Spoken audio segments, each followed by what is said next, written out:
सततच्या पावसामुळे नालासोपारा पूर्णतः जलमय झालाय। रात्रीपासून पडणाऱ्या पावसामुळे वसई विरारला देखील तळ्याचं स्वरूप आलंय। नालासोपारा, वसई आणि विरारच्या अनेक घरांमध्ये पाणी शिरले आणि याचाच आढावा घेतलाय आमचे प्रतिनिधी सुशांत सावंत यांनी। पाहूया।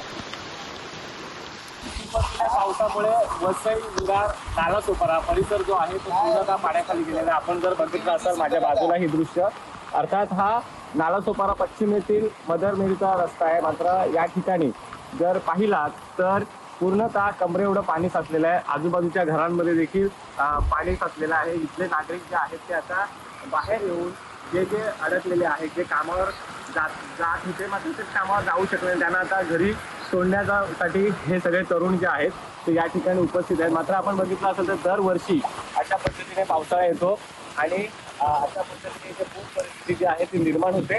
ही घरं आहेत या बाजूला आपण जर बघितलं असाल माझ्या, तर पूर्णतः बिल्डिंगच्या ग्राउंड फ्लोअरमध्ये पाणी शिरलेलं आहे आणि नालासोपारा पूर्वेचा भाग असेल, नालासोपारा पश्चिमेचा भाग असेल, हा संपूर्ण आता जलमय झालेला आहे। आपण इथल्या काही तरुणांशी बोलणार आहोत।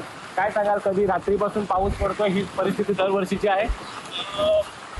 गेली 10 ते 12 वर्ष मला वाटतं हीच परिस्थिती आहे। कमरे एवढं पाणी असतं, आम्ही 2-2, 3-3 दिवस एवढ्या पाण्यातच राहतो। आम्हाला प्राथमिक सुविधा मिळत नाही। प्राथमिक दूध, पाणी, अंडी, जेवणासाठी खूप हाल होतात। आपल्यासोबत आणखी काही तरुण असतील, काय सांगशील तू? आता या पाण्यात तुम्ही सगळे उतरून आहात, काय मदत कार्य सुरू आहे सध्या? काहीच मदत तुम्ही बघता, आम्ही स्वतः मदत करतोय लोकांना। आता सध्या एक गृहिणी होती ती फसली होती, तिला आम्ही तिच्या घरापर्यंत सोडून आलो। खूप पाणी आहे कमरेपर्यंत, दरवर्षी गेले 10 वर्ष झाली एवढं पाणी असंच असतं। याला जबाबदार कोण आता आम्हालाच नाही माहिती, याला जबाबदार कोण। नक्कीच आपण जर बघितलं असतं तर हे सगळे तरुण आहेत। अर्थात हा संपूर्ण परिसर पश्चिमेचा हा परिसर आहे ज्या ठिकाणी पाणी साचलेलं आहे। सुशांत सावंत, न्यूज, नागपूर।